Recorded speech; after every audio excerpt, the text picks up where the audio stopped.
Bonjour, alors petite vidéo pour les utilisateurs de Parcomètre aujourd'hui pour montrer comment faire une recherche dans une carte interactive de votre ville. Donc, c'est aussi pour le grand public, cette vidéo-là, pour les citoyens. Euh, Si vous voulez faire des recherches dans une carte, là, on est dans une ville fictive, et vous avez trois façons. Donc, on avait la façon par site, donc on a les sites affichés là. Donc, c'est vraiment la liste des sites. Et si on clique sur un site en particulier, c'est seulement celui-là avec sa géolocalisation qui va apparaître et on va pouvoir cliquer dessus et voir les équipements et les facilités disponibles. On avait aussi, ça existait déjà, la recherche par type. Donc, par catégorie, soit les aires de jeu pour enfants, les activités équipements aquatiques. Donc là, pour cette ville-là, on en a trois. Et si on clique sur un équipement, on peut voir où il est situé et les différentes réponses aux questions. Et on avait ensuite de ça, bon, les bâtiments et infrastructures, on avait aussi les espaces verts, on avait aussi les sentiers et pistes et les terrains équipements sportifs et récréatifs. Donc, maintenant, on a une nouvelle façon de chercher qui est multi-équipement.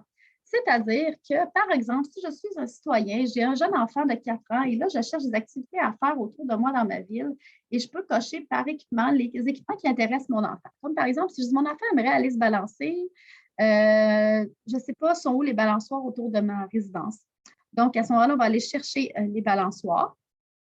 On peut aussi être intéressé, par exemple, au carré de sable. Et on peut dire, bien, sont où aussi les jeux d'eau? Donc, vous pouvez chercher dans plusieurs catégories, ce qui n'était pas possible avec TIP. Ici, on pouvait juste chercher une catégorie à la fois. Puis là, on voyait les catégories à travers les parcs de notre ville s'afficher. Mais maintenant, on peut en cocher plus d'un.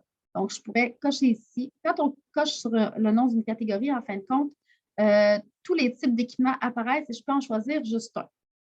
Et là, on voit que sur la carte, il y a maintenant deux types d'icônes. Ceux mauve pour les balançoires et les carrés de sable. Le dessin change sur chaque icône selon le type d'équipement. Et j'ai mes jeux d'eau aussi. Puis, je pourrais cocher plusieurs équipements, par exemple la pataugeoire, la piscine, la plage, tous les équipements qui font partie de ma ville. Là, ici, on voit qu'il n'y en a pas beaucoup dans cette entité-là, dans cette ville-là. Mais je pourrais cocher tous les équipements qui m'intéressent. Je pourrais rajouter le tunnel, par exemple. Et je pourrais aussi décider d'aller cocher une troisième catégorie, c'est illimité. Donc, je pourrais dire, par exemple, je veux savoir où sont les terrains de soccer dans ma ville. Donc là, on voit qu'on a trois couleurs d'icônes. On en a dans le terrain sportif et récréatif, la catégorie orange. On en a dans le mauve, qui est la catégorie des aires de jeu, et dans le bleu, qui est les équipements aquatiques. Et là, ça me permet de chercher où sont les équipements dans ma ville qui correspondent au goût de ma famille ou de mon enfant. Donc, ça, c'est vraiment intéressant à mentionner à vos citoyens sur votre site Internet si vous partagez la carte interactive de votre ville, qu'il y a trois façons de chercher et vous pouvez expliquer chacune des façons également. Et pour vous, pour les utilisateurs, ça peut être intéressant aussi pour situer les équipements de différentes catégories par clientèle, justement 0-4 ans ou les ados ou les aînés, ou par exemple les équipements de loisirs ou de plein air. Vous pourriez dire, par exemple, bien, je veux savoir à ce moment-là, je pense qu'on fait un refresh pour revenir en arrière. C'est ça. Donc, vous pourriez décider d'afficher seulement, par exemple, les équipements de plein air. Donc, tous les espaces verts, à ce moment-là, ils vont tous se cocher. Vous pourriez décider de cocher aussi les sentiers et pistes.